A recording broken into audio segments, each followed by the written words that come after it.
Hi, welcome back to a brand new snippet from Deadly Affirmations. Today we're going to finish up chapter 16, where patience, well, we'll let you see. You'll find out. Okay, here we go. Here Patience was in the middle of town, standing next to a dead body in an alley with blood splattered all over her hand and the sleeve of one of her favorite jackets. Damn! Patience took the jacket off and put it on backwards. Then she reached down and, putting her hands under the phone girl's armpits, lifted.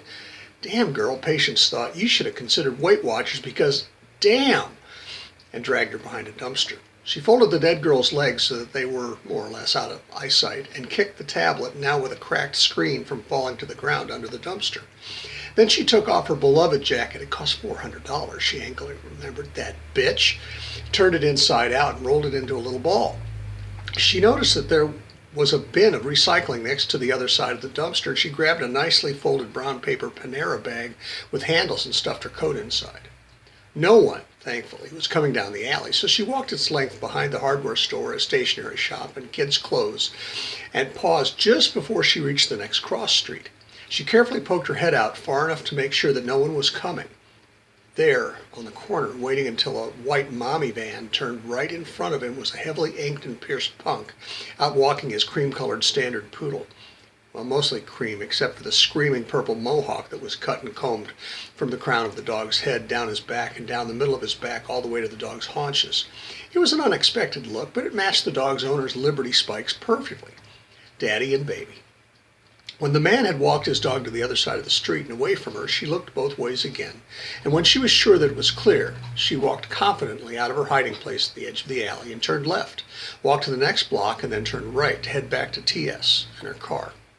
She drove straight home. After leaving the murder scene, Williams went back to the station and worked on the unsolved murders for a couple of hours before going downstairs to see the forensic guys. They had discovered nothing new. Detective Williams saw more drinking in his future. He thought that, before getting 5 or 6 sheets to the wind, he should probably eat something, so he walked over to the Cop Bar and Grill, ordered a bowl of Irish stew. It was particularly good at the Cop Bar and Grill. They always included Canadian bacon with diced lamb chops, potatoes, onions, and carrots, and served it with a couple of generous slices of soda bread. They always offered Irish butter with the soda bread, but Elliot knew Marcel well enough to skip the butter and bring a little ramekin of Cashel blue cheese with the wonderful bread. After an excellent meal and a couple of pints, Detective Williams was ready to just go home and hit the sack. Weezie stayed home on Tuesday. She was still tired from her shopping and peculiar confrontation yesterday. She made some cereal for breakfast. She loved those Quaker oats, and wasn't hungry again until the sun was going down. She thought about how good a piece of toast with peanut butter spread on top would be. The bread was so fresh out of the toaster that the peanut butter would melt a little. It was messy, but so very delicious, and it would go so well with a cup of tea. And the best part of it all was having Bruno sit on her shoulder, putting a dab of peanut butter on the end of her index finger and letting Bruno eat it up. It was a treat that he didn't get very often, and he adored it. Patience had to get rid of her favorite coat.